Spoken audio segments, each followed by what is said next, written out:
Hello and welcome to Storyboard. I'm Shibani Gharat. This week, advertising holding group WPP announced that it will scale up its global delivery center, that is GDC operation in the country. The specialist capability hub, which is accessible to all WPP agency teams around the world, will be headquartered in India.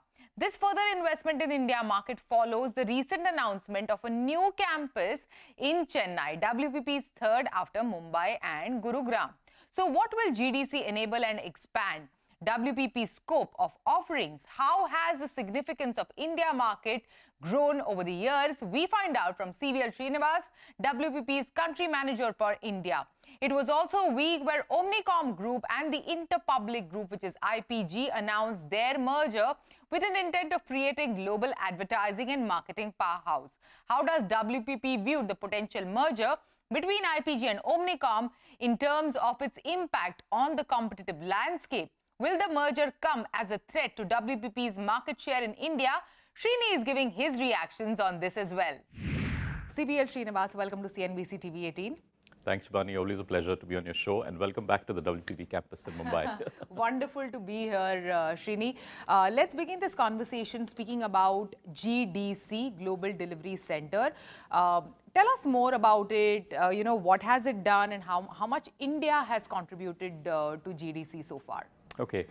So, well, the GDC is, you could look at it as a team that has got highly specialized capabilities, a team that is kind of tech-enabled in terms of their delivery and can obviously do cross-border work, and a team that has over the last few years just become like a center of excellence. So we've really scaled up the GDC globally. I mean, as WPP, we have over 10,000 highly skilled professionals as part of our GDC, and the majority of that team sits in India. So that's the piece that's scaling up.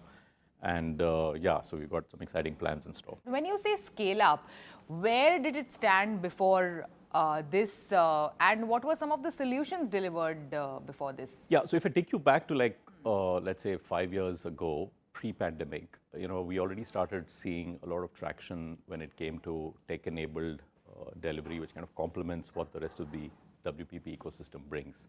So I'm talking about areas like media activation, I'm talking about areas like performance marketing, e-commerce, tech consulting, CRM, data analytics, so on and so forth. So this particular part of our business really scaled up in the last kind of 4 or 5 years. And India houses the world's largest, WPP's largest media activation hub. We have a team of over 1,000 people in Gurgaon. We also house the world's largest within the WPP system content production hub, which we have down south in Chennai. And over the last few years, we also scaled up our marketing automation hub, which is based in Coimbatore, again with a fantastic team. And then, of course, we've got lots of other studios in design, in CX, in commerce, so on and so forth, which are spread out pretty much across these cities and elsewhere. So what all of these have done in the last few years is it's helped us take a lot of these specialized services directly to global clients. It's helped us, in a way, transform the front end of our business or the agency side of our business, because it kind of complements what they bring to the table. And in many ways, I would say it's been a catalyst for both growth as well as transformation. Yeah, and with the consulting firms and companies like TCS getting into your arena, is it a way to establish your presence in what they are already doing in providing IT solutions to some of these global clients as well? Yeah, I mean, if you look at the way the whole marketing services industry has evolved over the last 15, 20 years, obviously there was this, we say there are like 3 waves, right? The wave 1 was all about the age of specialization, when you started seeing all of these different services getting splintered out and different companies getting set up, whether it was in media or content or whatever else. Wave 2 was obviously the digital wave, when everything started shifting towards digital, and that then made it easier for agencies and companies to establish models that could kind of say, hang on, a lot of stuff is moving digital, there are platforms, there's data, there's technology, et cetera, coming into our space, so we need to do things a little differently. So that's when you started seeing a bit of a debundling between the services that could be more offered, let's say, onshore, the services which are more led by innovation, strategy, whatever, and then the services that can be scaled up and services that can be offered through technology platforms. We are now in perhaps wave 3. We've probably come full circle. I think it's time for us to kind of see how do we join the dots, how do we get this whole piece together, so that at the end of the day, when we go to clients, we're able to offer solutions that are holistic, solutions that are nimble, and more than anything else, solutions that move the needle on their business. So I think it's a space where different companies are coming in from different angles, but I think at the end of the day, everyone's trying to go and say that how can we drive transformation for our clients more effectively. If you can also give us an understanding on, what has the year been like for WPP so far? It's been, firstly, I would say it's been a bit of a challenging year compared to the previous years. But having said that, we're pretty satisfied with the way it's gone for us in India. To kind of call out a few things that went really well for us. First and foremost, I must say this, we're delighted to have retained the Unilever media business in India. We've been their media agency non-stop for 30 years running, believe it or not. The HLL, as it was called those days, AOR, came to us in the year 1995. Wow. And now we're getting into 2025, and Mindshare Fulcrum continues to be their lead media agency partner. And like I said, it was a market where it was so delightful for us to continue to work on India's biggest advertiser, right? So I mean, that was a good start to the year, I would say. Then of course the biggest pitch of the year was the Amazon pitch, which again our teams were very successful in converting with the WPP Open Mind proposition that we put forward to the client. So yeah, apart from all of that, in fact, I'm very happy to report that we've had over 130 new clients this year as WPP in India. So it's been a good year for new business. You said all the good things. What were the challenges? Yeah, but when it comes to challenges, I think again it's I think the traditional parts of our business obviously have seen challenge, because I think they are more linked to the kind of sentiment that exists in the market in terms of ad spend and the economy slowing down, and we've seen some of our biggest sectors struggle a little bit for volume growth. You've also set up a new campus this year in Chennai. First campus was, of course, right here in Mumbai, followed by Gurugram and then Chennai. Yeah. What do these campuses really enable for WPP? If you can also help us understand that. First and foremost, it just brings everyone under one roof and drives a lot more collaboration. And that's really helped in terms of the kind of models we've been able to come up with for clients, the services that we're able to offer our clients, so on and so forth. So there's like direct benefit to client and direct benefit to people. Sure. Because people are able to kind of just walk around, meet colleagues from other units, other agencies, work together, create magic together. Yeah, and how many more coming? Something coming up in Bangalore where we have multiple units. We also have a fairly large WPP Enterprise IT team there. We have part of our GDC in Bangalore, and probably Coimbatore as well, because Coimbatore is another city where we have a fairly large presence. Yeah, this is also a week, Srini, where the news of the potential merger between IPG and Omnicom, was announced. If you can tell us, how will this merger impact the competitive landscape for WPP globally? Give us an understanding on that. If you look at the way the market has shaped up over the years, the merger, of course, is in one sense, I think it's a good thing that's happened. I think there's consolidation happening all over, right? You look at the consolidation happening on the media owner side and what's happened in India recently, and now you have some of it happening on the agency side as well. We don't see it changing too many things, in the local landscape at least. And having said that, of course, we respect all our competitors and we wish them very well. Yeah, will it impact WPP's market share in India at all? Do you see that impact? I mean, to be very honest with you, we don't see any impact as far as market share is concerned. I think if you look at over the years, I spoke about the clients that we handle, the client relationships that we built, and the fact that we're going deeper with clients. And also, given the fact that we won the biggest pitches of the year in 2024 as well, I don't see any impact. But having said that, it's not just about this merger or something else that could happen tomorrow, or what's happening with the startup ecosystem.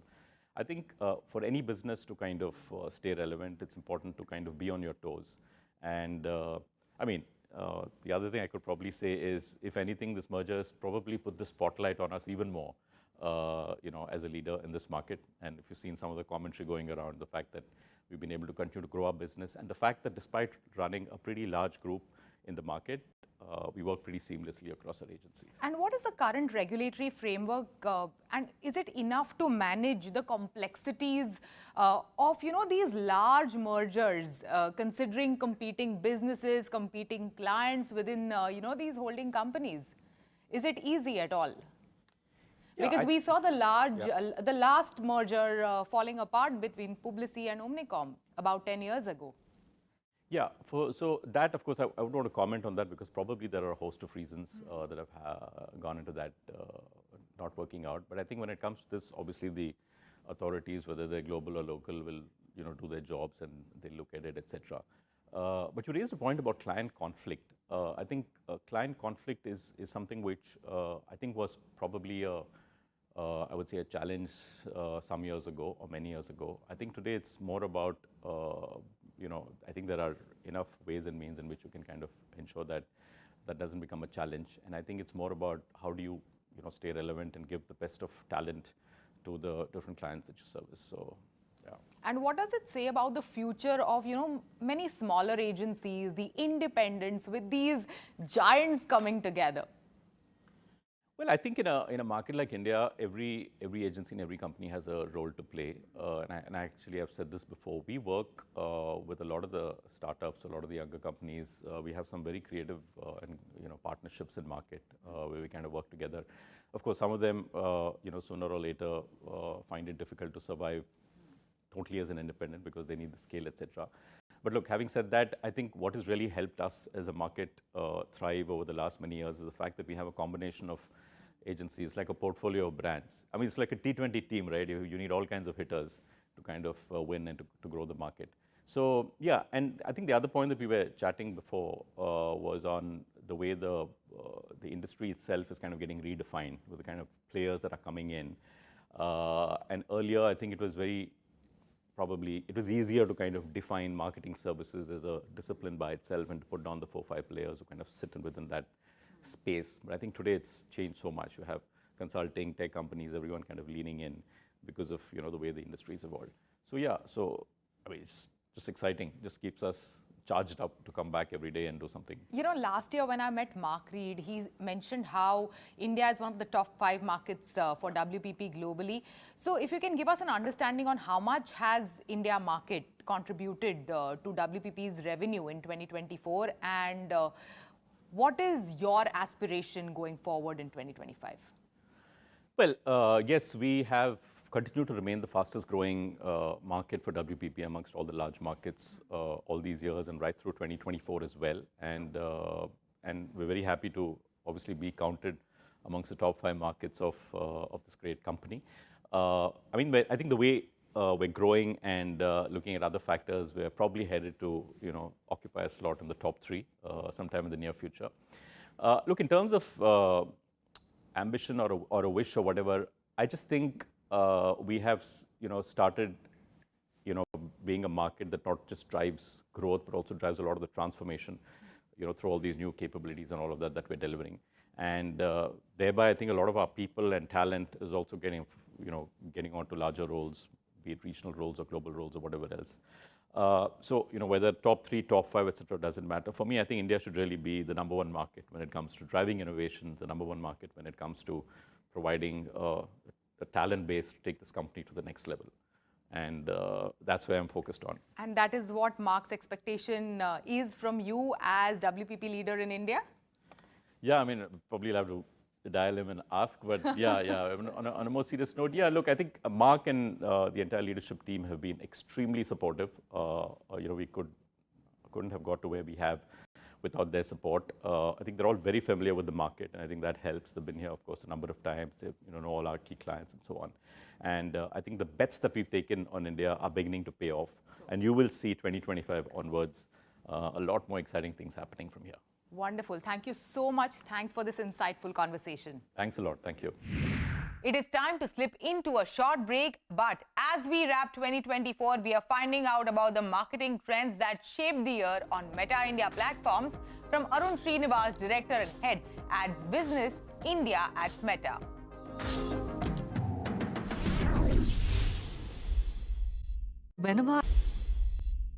Welcome back. As we wrap 2024, we are finding out about marketing trends that shaped the year on Meta India platforms from Arun Srinivas, Director and Head Ads Business India at Meta. He says that from widespread adoption of Reels, AI and business messaging to the growing impact of brand creator partnerships, Meta platforms became a vital tool for redefining audience engagement. This year, Meta was hosting its inaugural Meta Festival India, and I caught up with Arun on the sidelines of this festival to get an understanding on what should marketers prep for stepping into 2025. Arun, as we wrap 2024, what are some of the trends that shaped, how brands use Meta platforms to advertise and market their offerings? First thing I'll begin with is Reels and creators, right?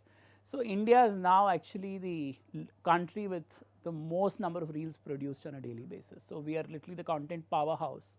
And I guess behind that clearly is the advent of the creator ecosystem, which again is the largest in the whole world. So clearly I think creators are creating more and more content, which obviously users are lapping up, and these are across genres, right? Be it travel, food, beauty, auto, tech, etc. And clearly, this is what businesses are leveraging, in terms of as a new voice, an authentic voice to, amplify their own offerings. So this is one major trend we see. The second clearly is around AI, and everything AI. So be it Gen AI in terms of usage by a lot of businesses already on their creative side. And we are clearly seeing impact as well because in fact last quarter I think in the earnings we declared that more than 1 million businesses use Gen AI creatives, and these have actually propelled more than 11% decrease in cost per action, at a global level after people have started using Gen AI creatives. And AI actually being the bedrock, I think, of, the whole ecosystem, right? So AI playing a very stellar role in terms of how users see content and equally businesses leveraging AI tools. So that's really the second big trend. And the third, of course, continues to be messaging, which continues to grow leaps and bounds in this country. Yeah, when you spoke about creators and influencer marketing has been big over the past couple of years. So if you can give us an understanding on, the ways in which brands are using influencer marketing to drive brand awareness or sales on Meta platform. So I'll give an example with, let me start with Axis Bank, for example, who had a new card. Now, typically, I mean, if you just go by a conventional credit card campaign, it will always talk about either the, complimentary benefits you get, or of course what access you have or perks you have with the card. I think they partnered with the creator here, and the creator actually brought out the lifestyle that you could live with this card. It could be, for example, skiing on the slopes of snowy mountains at one end, or to literally using this on holidays or restaurants, etc. So it was really brought alive, if I can say that. And obviously they saw a fantastic result, both in terms of incremental awareness as well as incremental sales. Similarly, Myntra wanted to let's say communicate their sale to Gen Z. So it was done in a very Gen Z way, with lots of music and dance.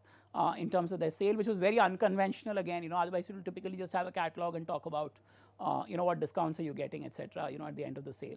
And the other one was Maruti again, who used a creator to actually launch a car, and the music creator actually used the sound of the car to bring alive the car. So I think businesses are actually, I would say, interspersing their conventional benefits, on their products or services with potentially an authentic voice, and someone who appeals to a very core part of the audience that they're targeting in their own voice, which brings alive, I would say, the benefits in a very different manner. With Meta's constant updates to its algorithms, how is it affecting, content visibility for some of the businesses and brands?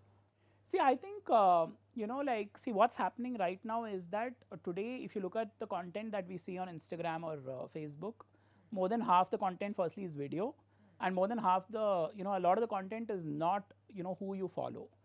Because there's also AI, which is, obviously, acquired a life form of its own, while Meta has always been about AI.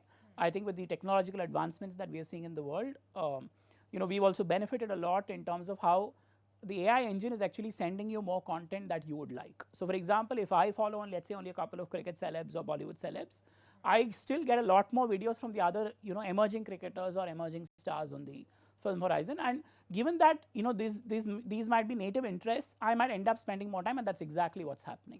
So clearly, I think, given that we are proudly in the era of AI, I would say right now, we all will benefit clearly, because I think you get more curated content around what each of us as users are. Businesses will benefit, because obviously if I'm interested in certain genres or certain products, clearly if they strike a chord, if the ad comes, it's uninterrupted then, in some sense, and you have a more immersive experience, so which obviously helps the business as well, or equally the creator for that matter, who's creating content around this. I know creators, have raised issues around the updates to algorithms, but have businesses given you feedback on, like, why is my content not so visible? Why is the viewing gone down at all? And what has been your response to that? No, I would say that, I think again, one is there is more and more content. I mean, entertainment is not what it used to be, right? I mean, where we literally were living on 2 television channels or, had appointment viewing. So I think we're all bombarded with content, and it's multi-genre, and it's only, the volumes are increasing every day, right? I mean, globally, for example, another stat I'll quote is over 2 trillion minutes were spent, on creator content on our platforms.